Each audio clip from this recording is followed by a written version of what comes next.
Apollo 11 embarked on mankind's bold adventure to land on the moon. The world's hopes and dreams hung on the actions of its three-man crew, especially Commander Neil Armstrong. With the skills that had made him one of America's finest aviators, Armstrong marked his place in history with these famous words. It's one small step for man, one giant leap for mankind. But what was it that had brought him to this historic moment? Armstrong had climbed to the pinnacle of his profession. Tested in combat in the skies over Korea. Reaching to the limit of the atmosphere as an elite test pilot. And on into space, where his cool head saved lives. And finally, accepting a lifelong mantle of fame that didn't always sit well with him. We ask a lot of our heroes. We put a burden on them, put a burden on Neil Armstrong that he didn't enjoy. So who was Neil Armstrong? His story now told by those who lived, loved, and worked with the first man on the moon. Up next on Nova.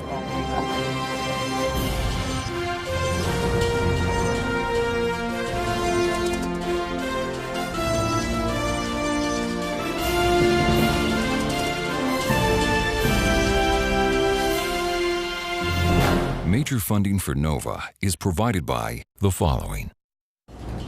The David H. Koch Fund for Science, supporting NOVA and promoting public understanding of science. And the Corporation for Public Broadcasting, and by PBS viewers like you. Thank you. I believe that this nation should commit itself to achieving the goal, before this decade is out, of landing a man on the moon and returning him safely to the earth. When President John F. Kennedy articulated this bold vision in 1961, he pinned American technological supremacy and national pride on winning a race to the moon. The stakes were huge.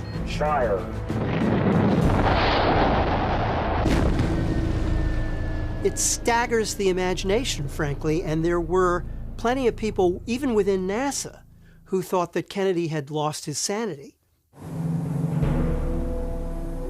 Incredibly, just 8 years later, 3 men were poised to achieve the president's goal. In command was Neil Armstrong. We, the crew of Apollo 11, are privileged to represent the United States in our first attempt to take man to another heavenly body. At 38 years old, Armstrong was at the pinnacle of an impressive flying career. An innate steadiness, along with exceptional aviation skills, had seen him through the Korean War, allowed him to master the most unforgiving aircraft as a test pilot, and brought a crippled spacecraft safely back to Earth. Now, his ability as a pilot would be put to the ultimate test, attempting a landing on the moon. As the world held its breath, and with only seconds of fuel remaining, Neil Armstrong guided his fragile craft towards the surface of an alien world. He was about to complete a journey that for him had begun more than 30 years before, when he had first taken flight as a young boy.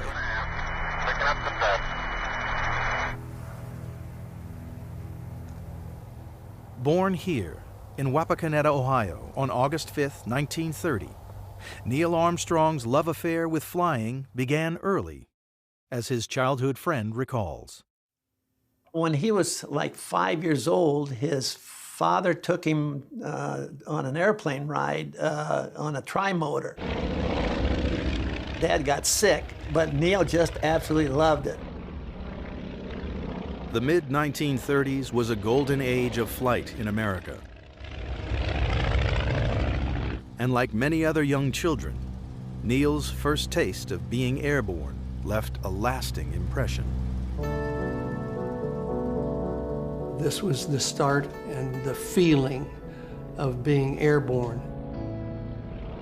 and actually flying like a bird. It kindled his inspiration to fly. He absolutely loved everything about flight. He would have 3 or 4 model airplane projects going on all the time, mostly gliders. Then he got into the rubber band type, and he just kept building bigger and bigger ones and better ones. We both made models early, and of course our desire then, as it was later in our careers, was to make these things go higher and faster. And my solution to higher and faster was you took a couple of extra turns on the rubber band. Neil's solution, he built a wind tunnel. When we were ready for the test, he said, "Go get Mom." I said, "Neil wants you to see something." And he turned it on. And all of a sudden the house shook. And I mean, the house really shook.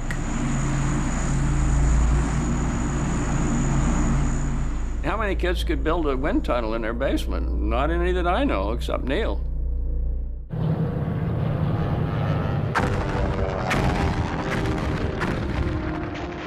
Neil's infatuation with flying was fueled as America entered the Second World War in December 1941. He devoured the daring exploits of Allied pilots portrayed in popular wartime magazines. They inspired him, and at just 15 years old, he learned to fly. He had his pilot's license before he had his driver's license. During the war, developments in aviation were moving fast. After 1945, propeller planes were starting to be replaced by aircraft powered by jet and rocket engines.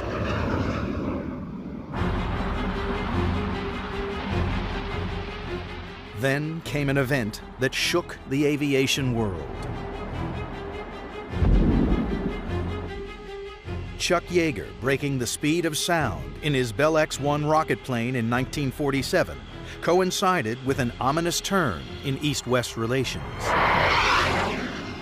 And the implications for Armstrong would prove profound. Eager to pursue a career in aeronautical engineering, Armstrong won a Navy scholarship to study the subject and enrolled at Purdue University. But his studies were soon interrupted as the Cold War began to heat up. At the end of his second year, which would have been 1950, the Korean War started. Backed by Communist China, North Korea invaded South Korea. When America responded by scrambling its armed forces, Armstrong found himself at war. He was 20 years old. He joined Naval Fighter Squadron VF-51 on the aircraft carrier USS Essex.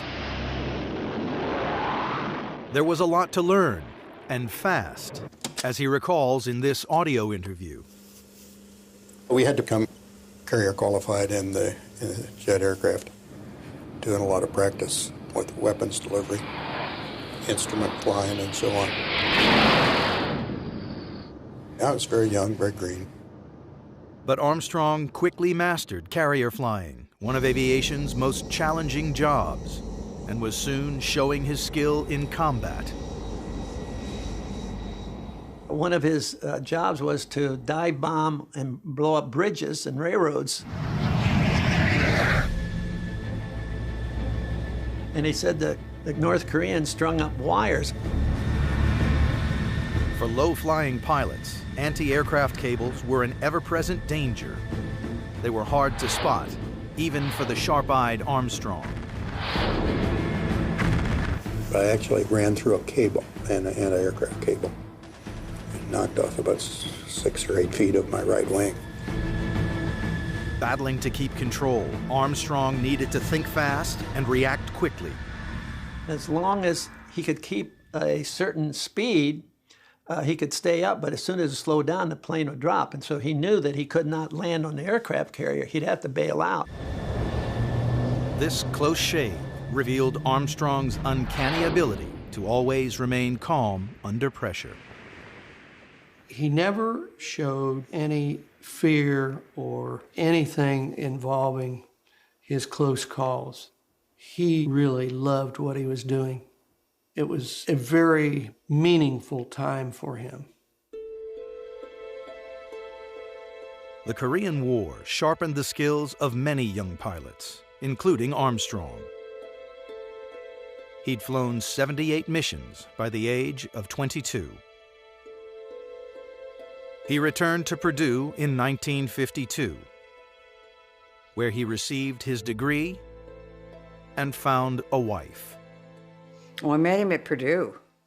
He told someone that I was the one he was going to marry, but he never asked me out until he had graduated. We were married in January 1956, and after that, in May, we went up to the desert. Here at Edwards Air Force Base in California, Armstrong would become a test pilot. Edwards was the Mecca for America's elite aviators. But the work wasn't for the faint-hearted. It required a cool head, quick thinking, and the ability to understand how an untested machine would react in an untried environment. Honing these skills would make test pilots top contenders for future space missions, and Armstrong was no exception. We were out at the edges of the flight envelope all the time, testing limits.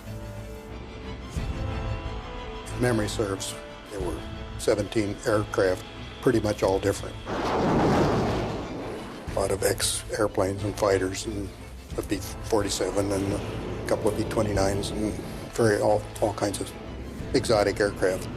Then as they became more confident of my abilities, they gave me more and more jobs. And I did a lot of different test programs in those days.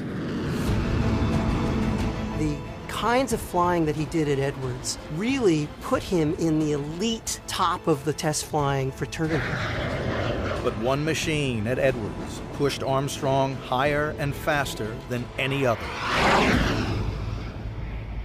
The X-15. Heading uphill at 33,000. The X-15 was literally crossing the boundary from aviation into spaceflight. And it was an incredibly demanding vehicle to fly. Half plane, half spacecraft, the rocket-powered X-15 was the cutting edge of aviation technology. It flew at hypersonic speeds, more than 6 times faster than sound, soaring over 50 miles in altitude. It still holds the record of the fastest plane ever flown. Well, the X-15 was absolutely the top of the line.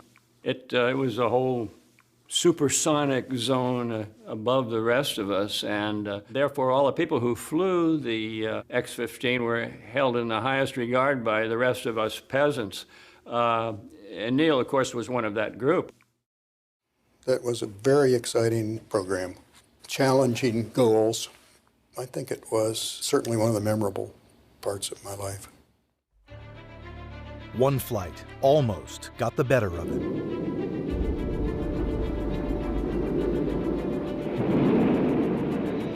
I got the nose up above the horizon,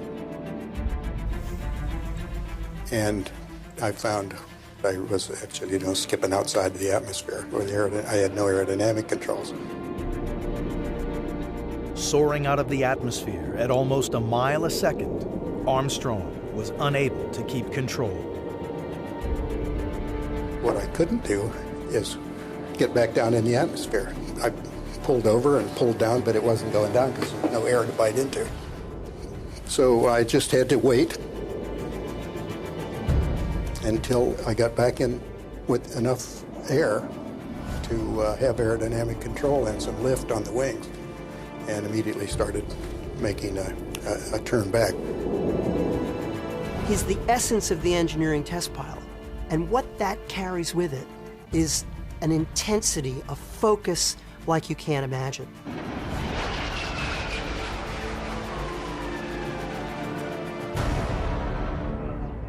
The X-15 further challenged and sharpened Armstrong's flying ability. But his young family also faced challenges at Edwards. It was totally different, foreign to anything I'd ever known in my life. That's where we lived when Rick was born. And then shortly thereafter, Karen. In 1961, age 2, Karen fell seriously ill. Karen was a precious thing, and she developed a tumor in her brain, and we could not save her. The death of Karen really hurt him. It was the only time that I ever seen him really, really hurt. Couldn't talk about it. Despite his loss, to all outward appearances, Armstrong remained focused on his duties as a test pilot. But beyond the skies at Edwards, the space race was on.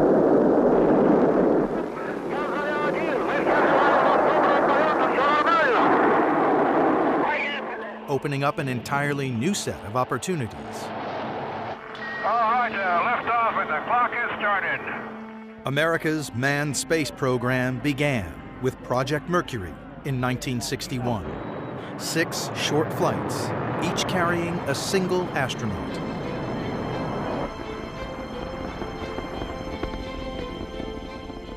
But to meet President Kennedy's challenge of landing a man on the moon by the end of the decade, NASA would require more astronauts.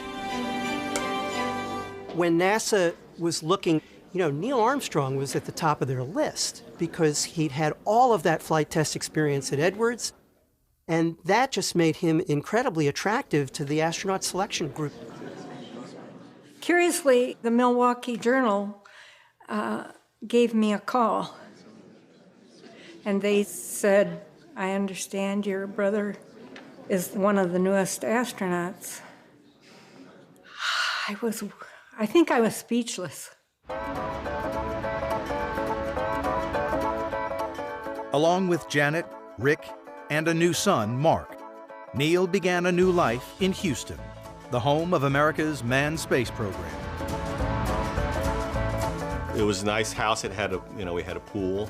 Because it was Houston, because it was often very hot, there was a lot of swimming. The neighborhood was buzzing with trainee astronauts. There was this guy in the backyard in front of the garage where there's a lot of cement. And here's this guy roller skating. I said, "Who's that?" They said, "Oh, that's Neil Armstrong."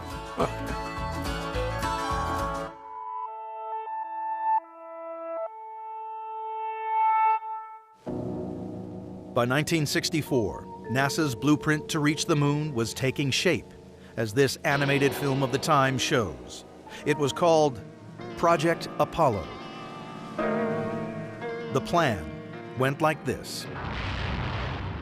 Guzzling 15 tons of fuel a second at launch, the giant Saturn V rocket would send the Apollo spacecraft, both the command and lunar module, into space. After about 69 hours, they go into orbit around the moon.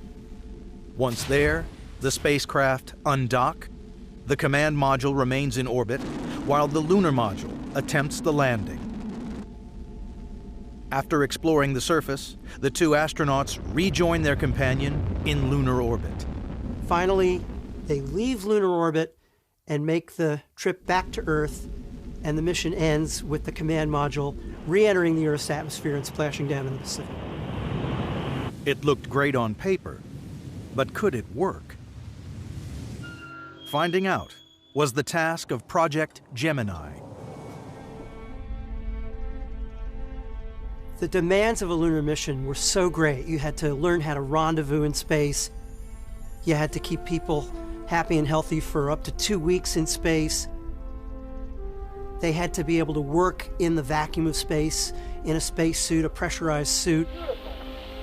I feel like $1 million. Coming back to you. So Gemini was really the way that NASA could learn to master these complexities in the relative safety of low Earth orbit. Armstrong's first spaceflight was Gemini 8 in 1966, a daring mission to attempt the first docking in space with an unmanned spacecraft called Agena. His co-pilot was Dave Scott. Well, yes, I mean, the whole program depended on docking. Docking had to be proven, or we couldn't go to the moon. So it was a critical mission, yeah. Squeezed into their tight-fitting Gemini capsule, the pair prepared for launch. Neither of them knew what lay in store. 3, 2, 1, 0. We have ignition. And we have a liftoff at 3 seconds. 3 seconds. Neil Armstrong reports the clock has started. Roll program is in, Armstrong says. Well, in our homes during flight, we had air-to-ground communications. We called them the squawk box because it squawked all the time. When they talked air-to-ground, you could update yourself.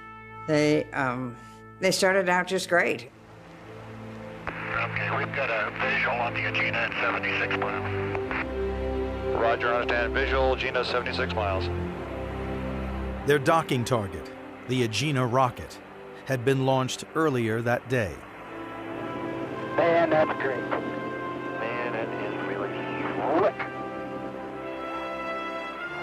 As Armstrong and Scott passed into the night side of the Earth, they prepared for docking. Okay, Gemini 8, you're looking good on the ground. Go ahead and dock.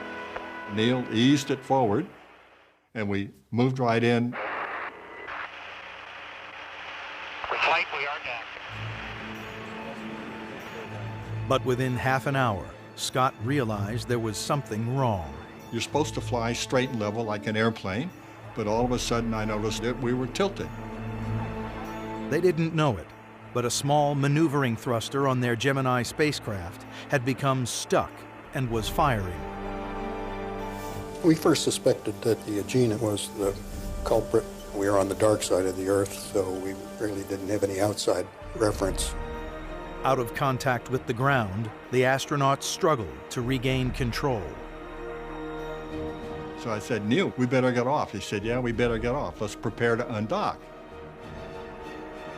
And then he says, ready, and I put my hand on the switch. Neil says, undock. And then things start really moving.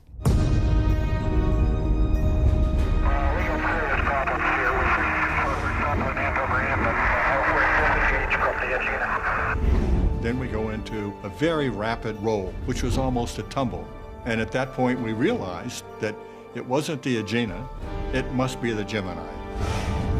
They were spinning at maybe a revolution per second. At home, a photographer from Life magazine captured Janet as she listened to the unfolding drama. And there was a very strong concern that they would black out. And that would be it. It would be over. And then NASA cut the squawk box. I didn't like that. So I went over to NASA and I was refused entry.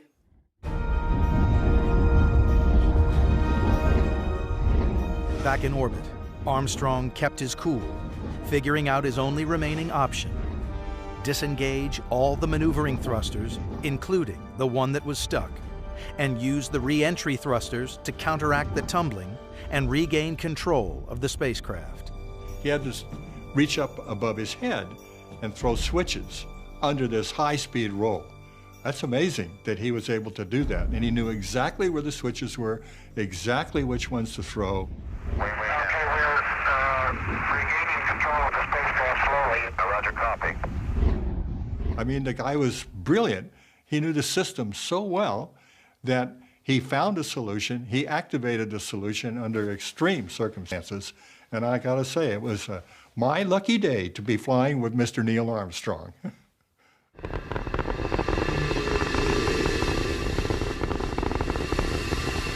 Activating the re-entry thrusters meant aborting the mission. And a couple of hours later, the crew splashed down in the South China Sea. Armstrong had cut short the flight, but he'd saved their lives. He landed and came home. You know, he's telling me about the flight. We knew that they could have lost their life. And you knew that anyway, so there's no point in talking about it. They either do or you don't. It's the way it is, you know? That was sort of NASA's baptism of fire, because it was the first time that astronauts had really come close to losing their lives on a space flight. I don't think there's any doubt that the people who were running the show in Houston saw Neil's performance on Gemini 8 as a real demonstration of what he was capable of under pressure in a crisis.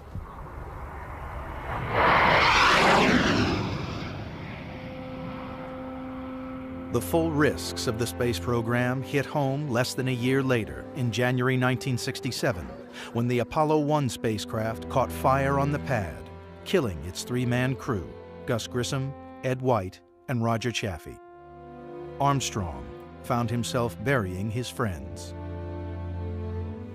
Everybody's attitude that I knew was this is a real disaster.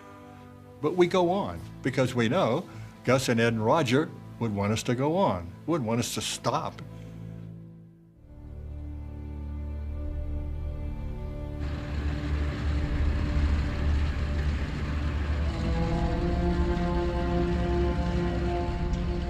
Overhauling Apollo took almost 2 years.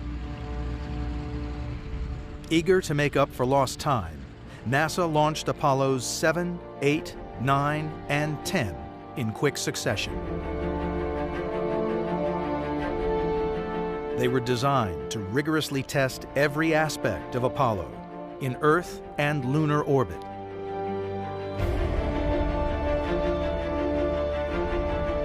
Armstrong's next trip into space hinged on the success of these missions. NASA's flight roster called for him to be backup commander of Apollo 8 in December 1968, and it placed him in line to command Apollo 11.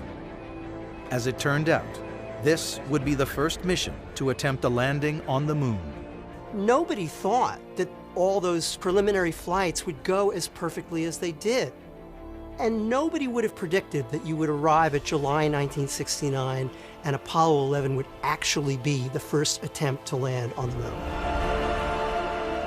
Joining Armstrong was Command Module pilot Mike Collins.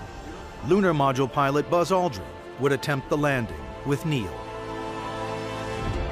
If all went well, Commander Armstrong would be first out on the moon. But in characteristic fashion, he played it down. Neil's attitude is, I'm not going to be number one on the moon. What I saw in his attitude was, I'm training to be the first one to attempt the landing on the moon. Landing on the moon would be unlike anything anyone had experienced. To get a feel of flying in lunar gravity, Armstrong practiced in this, the Lunar Landing Research Vehicle, affectionately called the Flying Bedstead. It was not the most stable flying machine that you could ever step into. If you tilted too far over, or if something happened to the rocket engines, you'd fall out of the sky and you'd be dead. It was difficult to fly. But on the other hand, I think we all felt that absolutely mandatory to be able to fly that type vehicle before you go to the moon. On one of Armstrong's flights, a failure of the fuel system meant he lost control. He was lucky to escape with his life.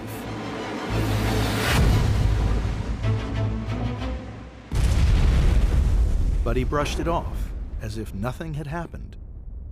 And that was so classic Neil Armstrong that he wasn't going to let that get in the way of the rest of his day. There was work to do, and he did it. Cape Kennedy, Florida. Over 1 million people came to watch Apollo 11 leave for the moon on July 16, 1969. Among them was Armstrong's childhood friend. The day before the launch, we had a tour of the facilities there at Cape Kennedy.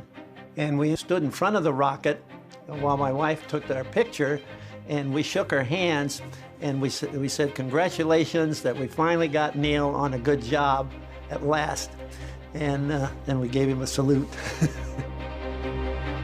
We didn't say goodbye, it was more like good luck, and he leaned over and gave me a little peck on the cheek.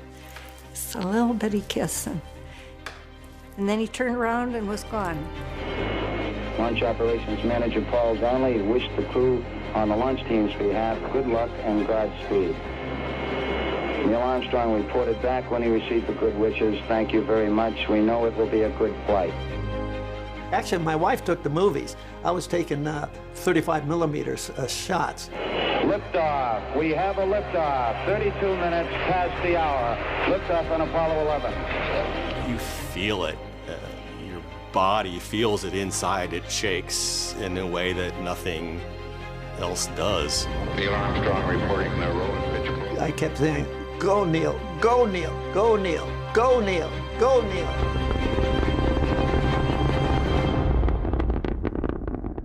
4 days later, Armstrong, Collins, and Aldrin would arrive at the moon.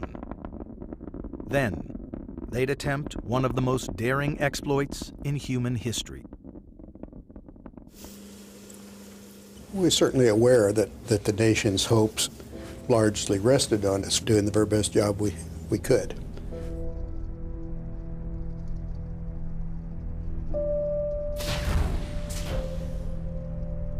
And Armstrong and Aldrin within the LEM, that will be their home for the next 30 hours or so. As they descended towards the surface in the lunar module, the Eagle, the world held its breath, as did Mike Collins orbiting above in Columbia, the command module. I figured that our chances of 100% success were about 50-50. There were just so many things that could go wrong. Collins was soon proved right. We lost data with Eagle. As they went around the moon, the bottom fell out. We started having communication problems, had data drop out. Eagle Columbia, I'm reading you loud and scratchy. Neil's not coming through too well in his box. Then, Eagle's computer began to raise a series of alarms. With so many computations to make, it had become overloaded. The danger wasn't the big worry, really. It was the complexity. I mean, nobody had ever tried a manned rocket landing before. Give us a reading on the 1202 program alarm. Neither of us knew what 1202 meant. We knew where we could find the answer, but it was in a document about that thick, and you'd have to leaf through it. And here we are halfway down, landing on the moon. But there's a bunch of guys back on Earth. They can look it up. In mission control, the team found an answer in 23 seconds. Ignore the alarm. It's a computer glitch caused by overloading. We're going that flight. We're going that alarm. Roger, we got you. We're going that alarm. Capcom, we're go for landing. Houston, you're go for landing, over. Now, just 3,000 feet above the surface, everything hinged on the skill of one man. Oh, I was in my bedroom. We were tracking it on a map as they pointed out verbally where they were. Low on fuel, Armstrong still needed a safe place to land. It was a fairly steep slope, and it was covered with very big rocks, and it just wasn't a good place to land. Pretty rocky area. The old Neil took over, and he was focused on doing a landing. That was his one opportunity in a lifetime to make a landing on the moon. Looks like a good area ahead. I wanted to make it as easy for myself as I could. We got a good spot over here. There's a lot of concern about coming close to running out of fuel. 30 seconds. 30 seconds. Only 30 seconds of fuel remained. Everything depended on Armstrong. Contact light. Okay, engine stop. Engine arm off. We've had shutdown. We copy you down, Eagle. I just jumped up and down and screamed and cried and yelled and everything. Tranquility Base here. The Eagle has landed. I was in orbit, of course, when they landed. I gave a little sigh of relief. For Armstrong, this was the culmination of a career that had constantly pushed his flying skills and his nerve to the limit. It's almost as if you were going to design the career of somebody who was going to do the first landing on the moon. I can't imagine how you would put together a better mix of experiences than the ones Neil Armstrong had. With the astronauts safely down, press attention turned to their wives. From Janet, everyone wanted to know what Neil would say when he first stepped outside. Do you have any inkling what he's going to say? He wouldn't tell us when he steps out on the moon. No, I have no idea what he's going to say, but whatever he says, I'm sure it will be worthwhile. You need more flight, bud? No, hold it just a minute. Okay. But Armstrong had given it some thought before, as his brother Dean remembers. Before he went to the Cape, he invited me down to be with him and spend a little time with him.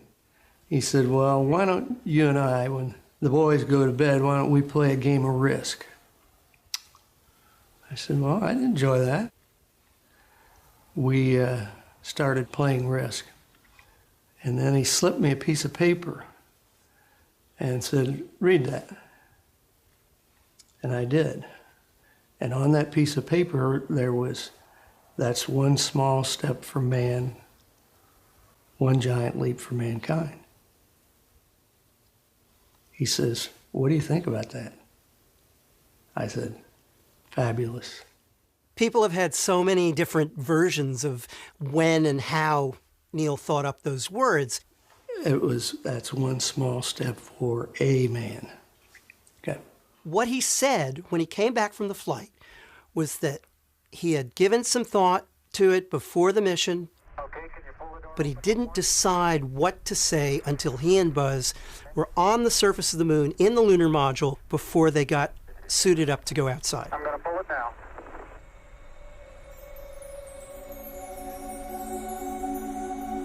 And we're getting a picture on the TV. It was somewhat difficult to see.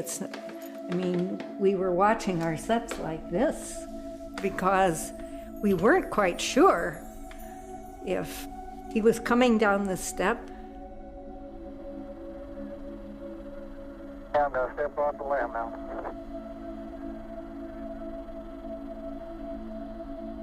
That's one small step for man,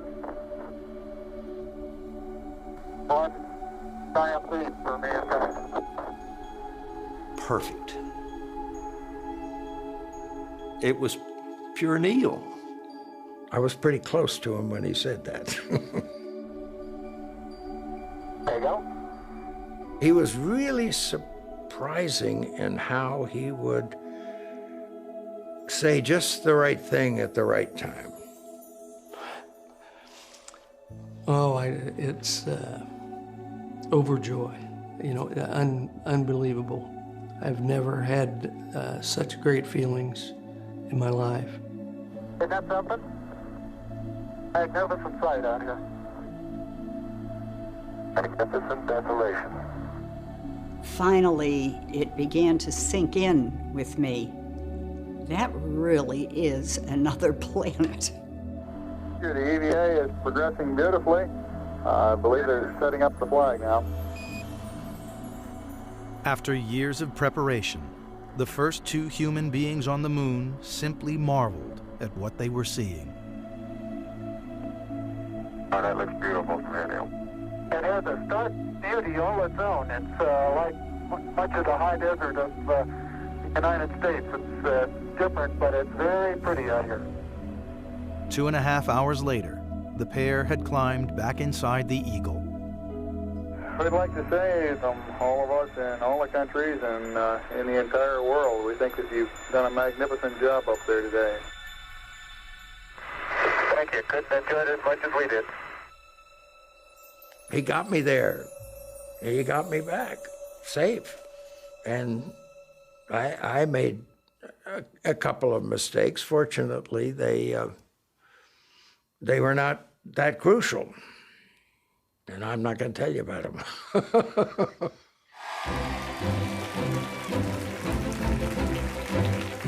A brief period in quarantine would be the crew's only respite before madness erupted. Armstrong, an aeronautical engineer and test pilot from small-town America, was suddenly a celebrity. We did New York, Chicago, and LA all in one day. There was thousands and thousands of people. And people from windows above and apartments and so on. It was fabulous. It was like nothing I'd ever seen before in my life or ever had done before in my life. The schedule was punishing, with the astronauts placed in the role of international ambassadors. With their wives, they visited 23 countries in just 45 days. Their mission now was to shake hands with the world, and everyone was eager to meet the first man on the moon. We went to each country, and it would be, of course, a huge welcome at the airport, which called for a speech, a huge luncheon or something, which called for a speech, and then there would be the major state dinner, which called for a speech. And I always felt that Neil had the responsibility, the burden, if you will, of always saying the perfect thing. He was the star, but I have to say he had a pretty darn good supporting cast. This was the beginning. This was the beginning of it all. But there was nothing you could do. I mean, these people were just happy to see you. One of the other Apollo astronauts told me that when it comes to fame, it's like they're all a college football team, and Neil is the only guy in the NFL. I mean, he was on another plane.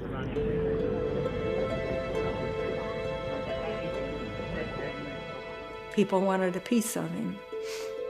I either want your autograph or I want my picture taken with you. And I think that it wasn't just anyone, it was everyone. The intense level of intrusion into Armstrong's life would eventually take its toll on him and his family.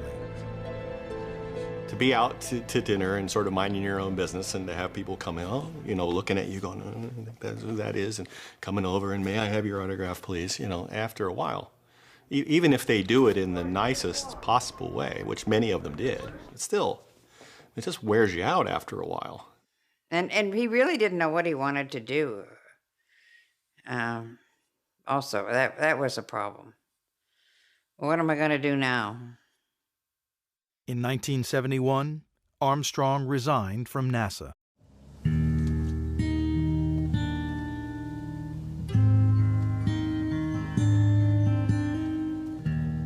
He chose instead to pursue his first love, aircraft design, and accepted a professorship at the University of Cincinnati, back in his home state.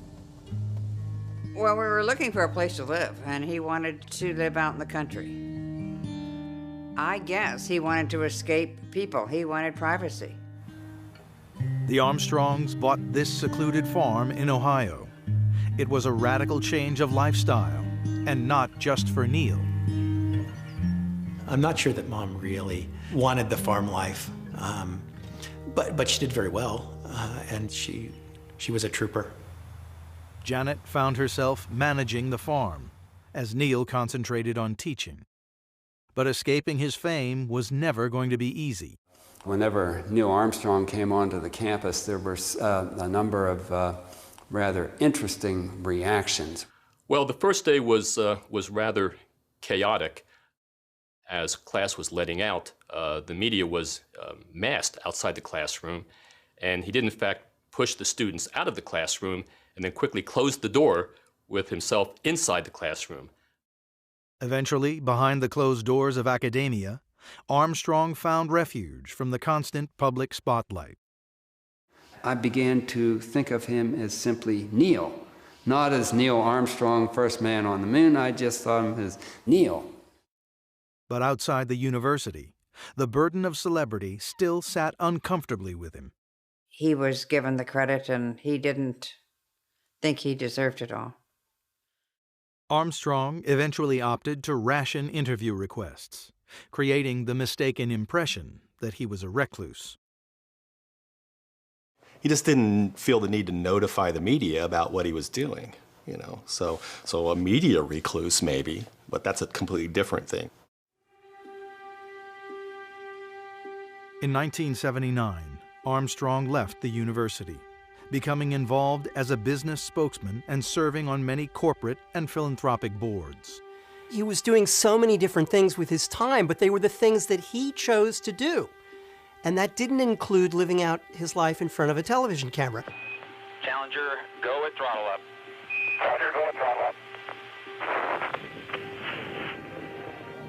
And in 1986, he was appointed vice chair of the Rogers Commission, the committee that investigated the tragic events that led to the destruction of the Space Shuttle Challenger. His calendar was double parked all the time. He was a workaholic, and that was just in his DNA. So it was, I think, Dad's strong work ethic and Mom's isolation on the farm that eventually came between them.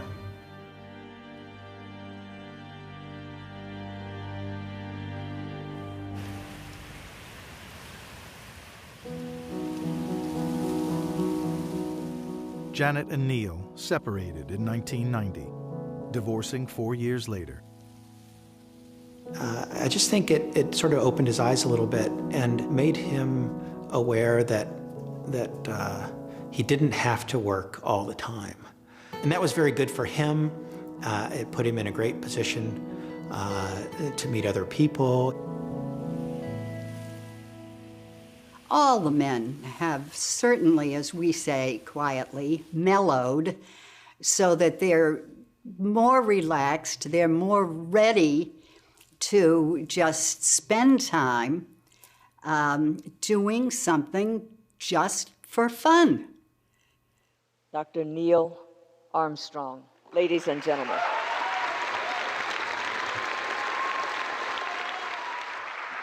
Thank you so much. The method we use to descend from orbit to the surface of an alien world worked. But it would have been far more efficient and far less traumatic if we could just be beamed down.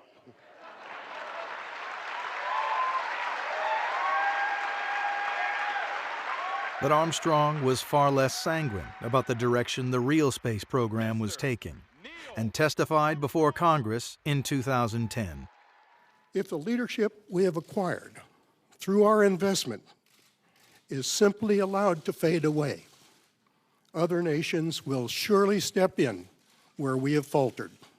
I saw in him and in the other Apollo astronauts a frustration that here we are in the second decade of the 21st century and we're still confined to those first couple of 100 miles above the Earth. And I think it was a source of frustration to him. Armstrong turned 80 in 2010, and to mark the occasion, his second wife, Carol Knight, planned a celebration. I thought we could have a surprise party. It would be a lot of fun. And I had about 250 people on a list. I think he was surprised. He put on a good act if he wasn't. After almost everybody left, I went up to him and congratulated him on his birthday and everything, and he hugged me and he says, "You know, I love you." And I said, I do too, Neil. We go back a long ways. He said, "Yeah, we do."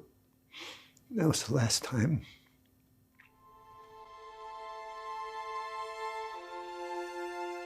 On the 7th of August, 2012, Neil Armstrong was admitted to the hospital for heart surgery. He remained there until his death on August 25th. If there's a legacy, I think he may have left it already.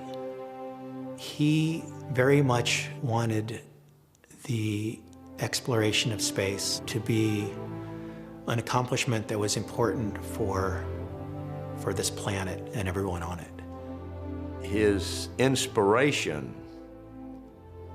to the generations that will follow is incalculable, I believe. It's overwhelming to think about how much has come from that inspiration. If there was something that he could pass along to future generations, I think it would be the conviction to do the right thing. I mean, he went to the moon. He risked his life for the nation, and that would be reason enough to call Neil Armstrong a hero.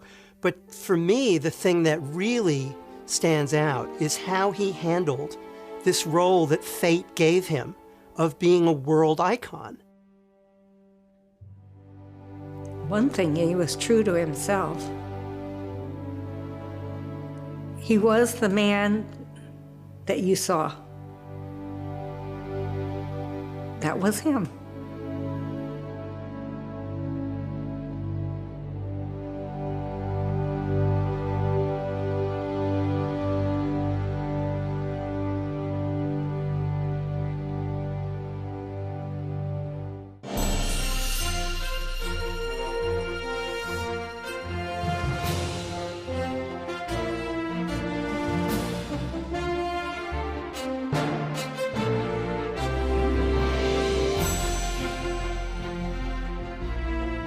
This Nova program is available on DVD. To order, visit shoppbs.org or call 1-800-PLAY-PBS. Nova is also available for download on iTunes.